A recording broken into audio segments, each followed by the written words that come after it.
season opens this coming weekend. It's called Week 0, which is first non-conference games for some of the teams around the country. We're seemingly in the final days of life of what will be the Pac-12. And it's really sad. And we're going to talk more about that in our Thursday podcast.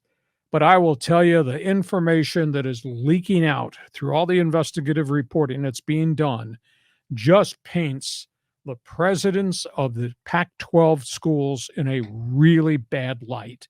They're walking around with blood on their hands. What happened to this conference a couple of weeks ago. Now we find out that in 2021, after USC and UCLA indicated they were leaving, and the Pac-12 was about to become the Pac-10, the Big 12 contacted the Pac-12 presidents and proposed a merger.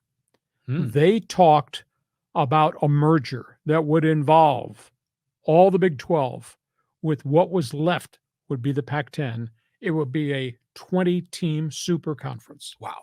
And that would incorporate Oklahoma and Texas, in addition to Oklahoma State and everybody else that'd be coming here to play in a merged conference under the umbrella of the Pac-10. The presidents rejected it. They would not even go to a joint council meeting with the Big 12 presidents to talk about the formation of a 20-team super conference, which would have superseded the Big 10, superseded what the SEC was going to do. That's hard to believe. Then we find out the Pac-12 presidents were approached about just bringing in Oklahoma and Texas and making it a different type of Pac-12, Pac-14. But Texas and Oklahoma wanted bonus money as part of the TV revenue share. They wanted to be paid more because they're the Longhorns and they're the Sooners. And the Pac-12 presidents said, no, I'm not going to do that. We're the Pac-12. So where did Oklahoma and Texas wind up going? Over there. Yeah. Southeastern Conference for a mega contract. Then ESPN, after SC and UCLA announced they were leaving, ESPN approached the Pac-12 presidents and said, we'll give you $30 million per team on a contract extension. You will be one of our marquee nationwide events every Saturday in college football. They turned that down. They turned down $30 million in a TV deal per team from ESPN. Then as the conference fell apart, Apple TV showed up, offered them $20 million with the ability to have bonuses built in based on additional subscriptions. They said absolutely not. And then, as weird a story as there is, one of the most influential people in college athletics is based in Beaverton, Oregon. His name is Phil Knight from Nike. Oh, yeah. I mean, we're talking mega billionaire. Yeah. Phil Knight approached them and said, let me become your consultant and let me try to work with the media to come up with a mega TV contract. They turned Phil Knight down. Unbelievable. So all this is going on, and on top, they hired Larry Scott, who failed as a commissioner. Pac-12 Network was a disaster. It sank the conference. Then they hired George Klevikoff. He walks into a bad situation. He can't get it done.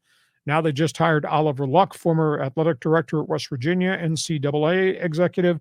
He's got marketing background. They're going to try to ask him to be the point man to leave him out of the wilderness. But here we are, no to a 20-team merge conference, no to Oklahoma and Texas, no to $30 million from ESPN, no to Apple TV, refuse the overtures from an influential guy like Phil Knight of Nike to help them. Blood on their hands. Can you believe the people in the Ivy Tower looking down on society that run these universities? I mean, this is all after UCLA and USC hit the eject button, right? So these presidents, the commissioner, they're disconnected from reality, right? I mean, you already have two programs that have abandoned you. You got to think, hey, maybe we're a little vulnerable. With all that money on the table, they just the arrogance, is it ego? Like we think we're better than we really are in reality? Because, if you roll the clock back, the Pac-12 was a much more, dominant conference on the sports scene. But, in college football, it's a weaker conference. Now it's a dead conference. So you would think that when they were throwing that money around, you'd kind of have a little bit of humble pie, a little dose of reality. take the money on the table. And now look what they did. Now they've just blown the whole thing up. But I like that idea of merging the Big 12 and the Pac-12, but didn't happen. No, we don't want to be linked to you people out there in the Midlands. We're the Conference of Champions. We're the Pac-12. To me, it's just stunning how they would have no knowledge of what the landscape was or what it was about to become.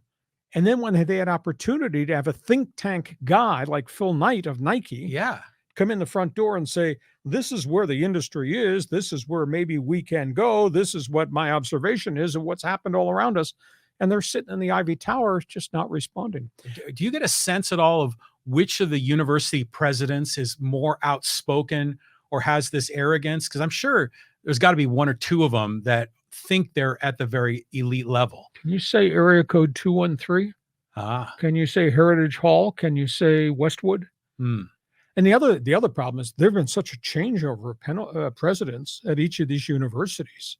It's not a stable situation, I think, from an academic research standpoint, because all these guys are leaving, whether it's the Chancellor, Gene Block from UCLA, or the president of USC, retired-resigned. And, Oregon's gone through a new president. Oregon State's got a new president. So it's really stunning. Okay, from